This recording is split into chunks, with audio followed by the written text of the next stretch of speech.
Good afternoon. Welcome to the video discussion for January 21st, 2014. It's currently 12:46 p.m. and we are in the midst of a major winter storm. Well, let's just call it a snowstorm with almost blizzard conditions developing throughout the Philadelphia and New York City metropolitan area. Winds are increasing from the north and northeast at around 10 to 20 miles per hour, and these winds will increase to 15 to 30 miles per hour sustained, with gusts over 40 miles per hour as we move into the overnight periods.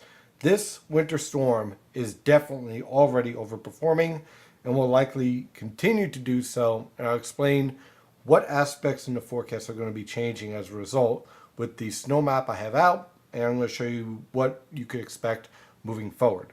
So let's dive into the data here. This is the thermal gradient that is currently in place. It's a RTMA analysis from the National Weather Service. And as you can see, temperatures are rapidly falling. We have a very impressive thermal gradient over the Philadelphia and New York City metropolitan area. The coastline is right around freezing, but then as you move just a little bit further inland, temperatures fall off rapidly into the 20s and then the teens and single digits. Why is this important? The tighter this thermal gradient gets and the more intense it is, the more energy this low pressure system has to work with.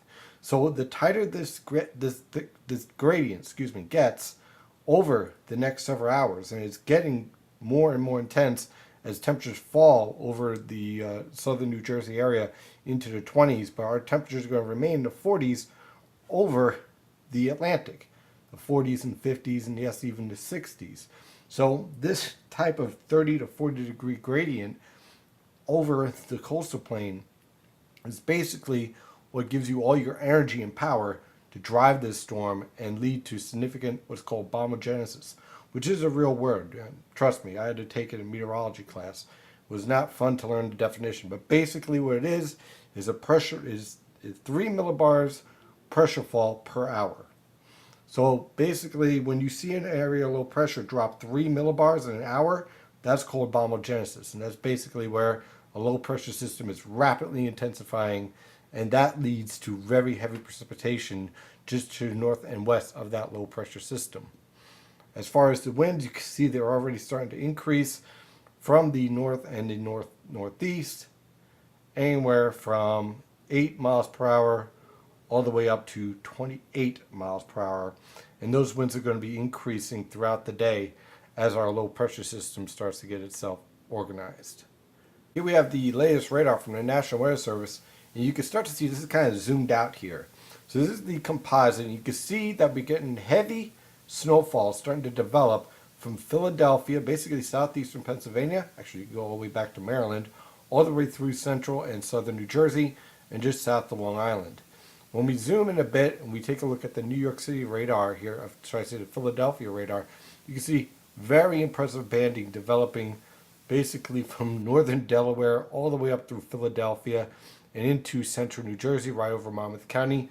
I can attest for you, since NYNJPA Weather's headquarters is right here, that very heavy snow is falling. Visibility is down to a half a mile, if not less, and everything is snow covered. This is a very fluffy, fine snow, which means that the snow ratio is anywhere from 15 to 1 to 20 to 1, which is very impressive for this type of winter storm. So as a result, you're dealing with snowfall amounts that are able to pile up rapidly. And when we start to see these colors here, these DBZs in the 35s and 40s with snow, that means we're dealing with very heavy, intense snowfall. There will be no mixing of sleet or freezing rain here. This is all pure snow because the atmosphere from the surface all the way up to the upper levels of the atmosphere will be below freezing. And the New York City radar, I just want to also just point this out. Let's scroll down here. That snow band is starting to expand into Long Island. You should see snow rates rapidly pick up throughout Long Island throughout the afternoon, and this will also build into New York City as well. So everyone's getting into the game here. Now on the latest infrared satellite picture, you can see the cloud top starting to cool off here. It did this initially with the first wave. I'm kind of looking at two parts here. The first wave is basically the storm reaching the coast, and the second wave, or the second intensification, is going to be when this low pressure system consolidates off of Delaware and just explodes. Why is it going to explode? Well, that's why we have to look at the water vapor satellite picture. Now, on the water vapor satellite picture, we see several key factors here. First, we see plenty of focus of lifting along the coast here, but most importantly, here's our disturbance. Now, I know there's some people out there saying, hey, this is a positive tilt, this storm's going to be progressive, it's going to underperform. Wrong. You want the trough to be in a positive, slightly positive tilt at this stage of the game if you're looking for a major winter storm. By the time it gets to later on this afternoon, let's say about 3, 4 p.m., it should be about neutral. And then this evening, it goes negative. The fact that it goes negative this evening is what keeps this low pressure system from exiting out into the Atlantic too fast. If it was already neutral or already negative at this point, this low pressure system would be tracking on the coast rather than off the coast. So this is actually working out very, very nicely for the forecast overall for heavy snow. And you can see how dynamic and tightly wound this disturbance is. You can see a comma head kind of developing here. You see this dry air here. This is really important. The stronger this is, the stronger the lifting is. See, because you have to have a counterbalance in the atmosphere. So, when you start seeing this is a huge sign that this disturbance, as it's hitting the Virginia coastal waters and Delaware coastal waters, is very strong. And that is what's going to allow this storm to rapidly intensify and explode over the next 6 to 8 hours. So I'm going to show you some model guidance. And you can use pretty much almost any model guidance at this point, but I'm using this model guidance strictly to illustrate the way this storm will evolve through this evening. So that way you'll be better prepared and understand what's happening in the atmosphere. So we're going to start at 500 millibars from the HWR. It's basically the WRF model guidance with the NMM guidance here. This is at 5 p.m. Notice the trough is slightly positive. Now look what happens as we move forward towards this evening. Trough goes neutral at about 7 p.m. And then about 9 p.m. it starts to go negative. Now, why is this important? Because what happens here moving forward is you start to allow stronger lifting along the coast.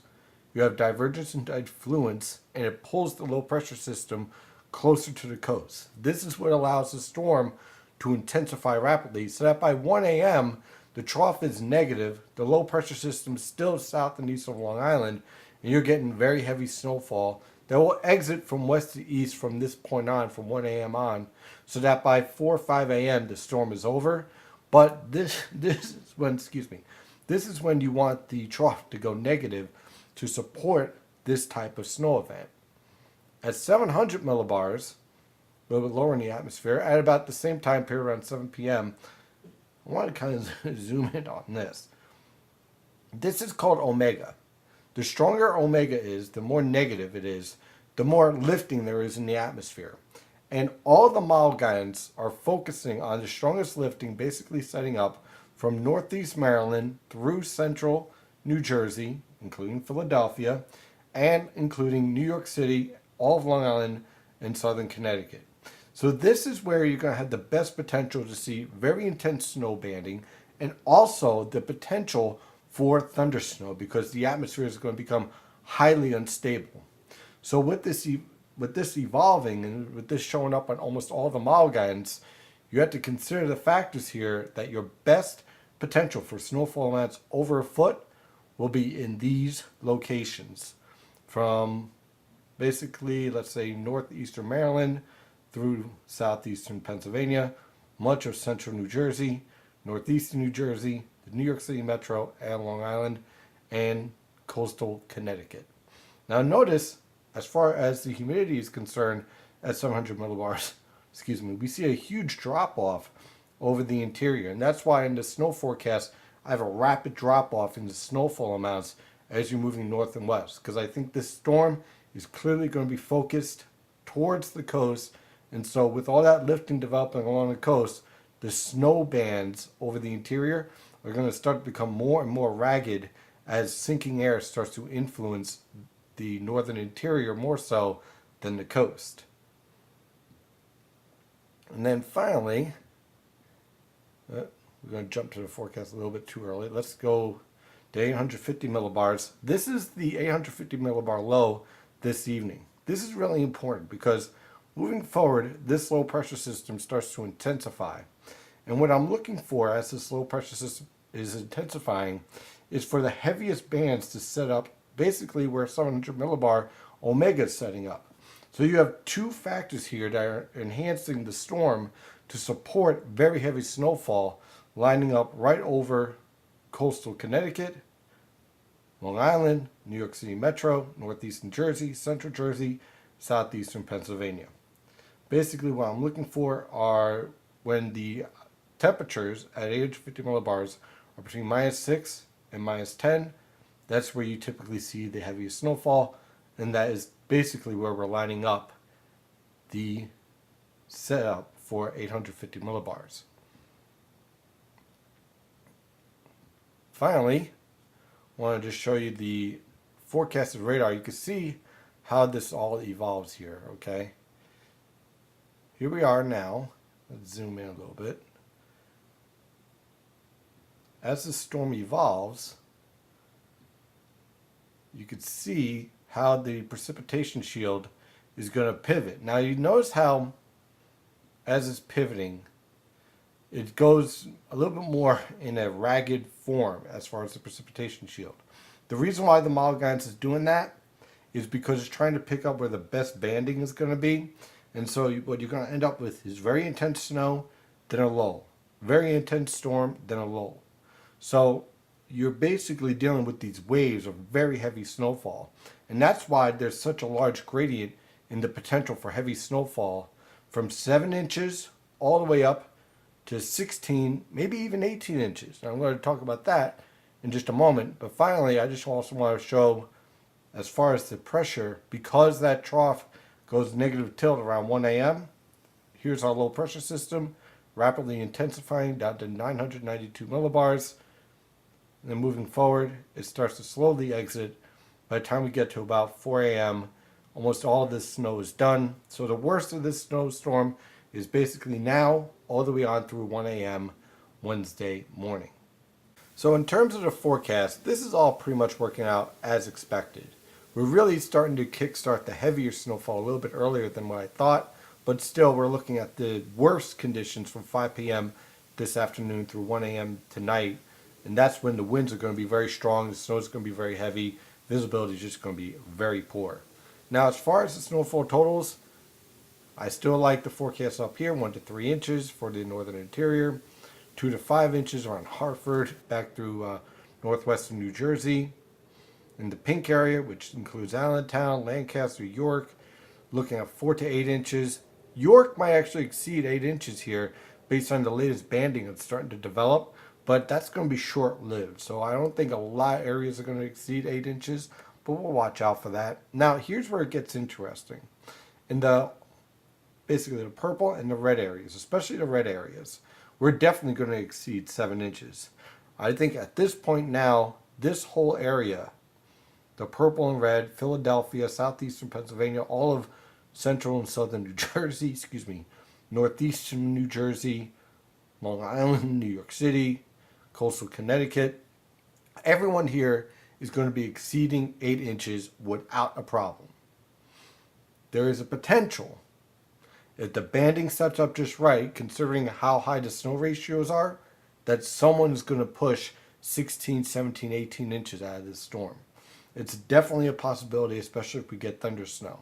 You're looking at snowfall rates in this area of 1 to 2 inches per hour, isolated up to 3 to 4 inches, especially if those dynamics set up just right at 700 millibars, the way that the model guidance is showing. So we're going to be dealing with a highly unstable, convective environment to support very heavy snowfall this evening in these areas in the purple and the red. So instead of 5 to 10 or 7 to 10, basically put an 8 inches plus throughout this entire area.